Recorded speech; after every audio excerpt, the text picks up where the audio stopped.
Պարոն Կարապետյան, շատ հպարտ եմ, որ գտնվում եմ այստեղ։ Բոլորս տեղյակ ենք, որ դուք մեծ ներդրում ունեք հիվանդանոցաշինության գործում։ Հարցս վերաբերվում է մեր Մարտունու քաղաքին, որտեղ առկա է ծննդատուն, բայց ոչ բարվոք վիճակում է։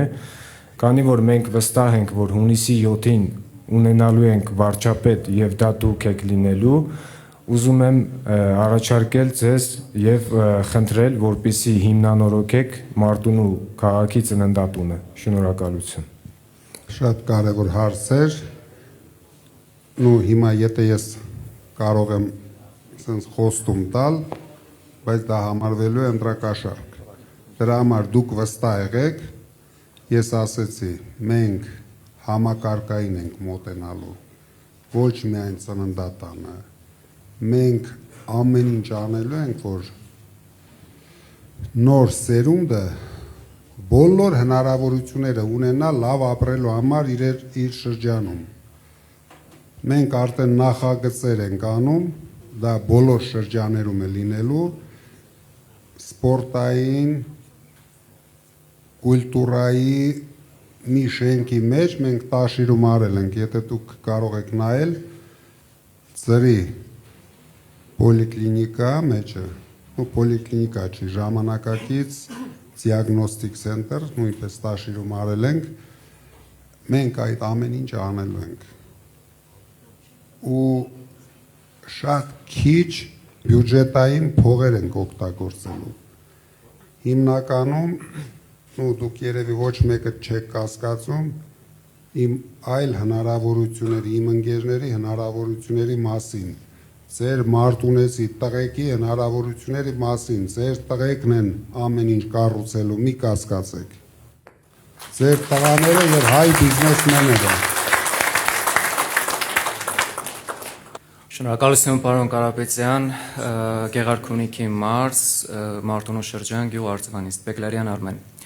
Պարոն Կարապետյան, հարցս ի սկզբանե վերաբերվում էր Սևանա լճին եւ իրապես բավականին հուսադրված եմ, որ առաջինը դուք խոսեցիք դրա մասին, կարևորություն տալով այդ կարևոր հարցին։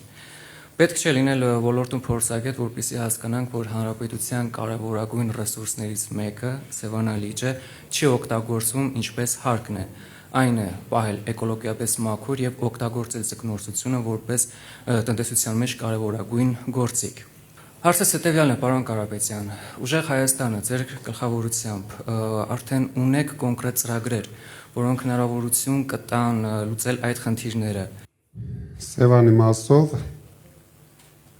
ոչ թե մենք ունենք ծրագիր, մենք արդեն ունենք նախագծերը։ Սևանը, դուք հիշում եք, անցած շաբաթ մենք հայտարարեցինք $1 միլիարդ Հայաստանի տուրիզմի զարգացման մեջ, որից 500-ը գնալու է մարզերում եւ դուք հասկանում եք, որ դրա ահագին մեծ մասը գնալու է Սևանի զարգացման համար։ Դա մասնավոր ներդրումներ է լինելու, դա բյուջեի հետ ոչ մի կապ չի ունենալու։ Դուք շատ արագ կտեսնեք Սևանի մեր մոտեցումները, որովհետեւ մենք ուրիշ իրավունք չունենք երկրորդ լիճ, երկրորդ Սևան կամ ավելի փոքր Սևան։ Դա մեր միակ ջրային հարստություն է, թե բիզնես զարգացնելու համար, թե տուրիզմի զարգացման համար։ Մեր ժողովուրդը, գյուղացիները ուզում են լսել, թե այդ հարցին ինչ լուծում է տրվելու, իրենց հաջորդ վարչապետ Սամվել Կարապետյանը։ Գյուղացի երեխան դպրոցից որ գալիս է տուն, ինքը չի կարող ինքնակրթվել, զարգանալ։ Գյուղում ապրող երիտասարդը օրերն է հաշվում, որ ինքը գիտեմ դառնա չափահաս գնա բանակ հետ կա ու փախնի գյուղից։ Դուք հավատացեք, Մարտունու շրջանը ամենա ոչ զարգացածը չի։ Դուք գնացեք նայեք Շիրակի մարզը ինչ է կատարվում, նայեք Տաուշի մարզում մարդիկ ոնց են ապրում։ Ժողովրդին հասցրել են աղքատության եզրին, ժողովուրդը կորցրել են ամեն ինչի նկատմամբ հույսը։ Այնքան են խոստացել չեն արել, որ այսօր ոչ մեկը չի պատկերացնում, թե մարդը միկրոֆոնը վերցնում, բան ասում, վաղը դա անելու է։ Դրա համար մենք չենք ասում խոստանում ենք, մենք ասում ենք երաշխավորում ենք։ Այդ բոլոր խնդիրների լուծումը մենք երաշխավորում ենք։ Եվ դուք կարող եք զարմանալ, Դրանով չենք ծանրաբեռնելու պետական բյուջեն, որտեղ իրենք պետական բյուջեն լցնում են իրենց գրպաները։ Մենք ամեն ինչ անելու ենք, որ ժողովուրդը լցնի իր գրպանը, որ մարդիկ զգան, որ ձեր գյուղում կարող են ավելի լավ ապրել, քան Երևանի կենտրոնում, որ դուք հավասար հնարավորություն ունենաք ձեր երեխաներին զարգացնելու։ Ես շատ լավ հասկանում եմ, ես էլ գյուղացի տղա եմ։ Դրա համար, որ գնաք մեր գյուղ նայեք, մենք այդ բոլոր հարցերի լուծումը թե մեր գյուղի համար, թե Տաշիր քաղաքի համար տվել ենք։ Դուք տեսնեք այնտեղ, որ ցանկացած երեխա ամեն օր զբաղմունք ունի։ Ու արդեն երեխաները ոչ մի ցանկություն չունեն թափառեն։ Ու մեր գյուղում չկա նարկոման։ Մենք պետք է փոխենք մեր հասարակության մոտեցումները։ Մենք պետք է առողջացնենք մեր հասարակությանը։ Հույս տանք հասարակությունը, վերացնենք այս ապաթիան, վերացնենք վախերը։ Վախերի վրա ժողովրդի հենա հելնում գոռում է,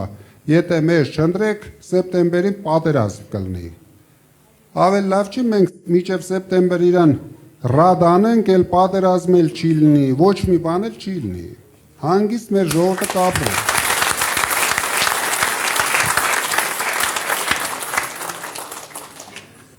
Մեծարգո Կարապետյան, հարգելի ներկաներ։ Ես Գեղարքունիքի մարզից եմ, Գավառից։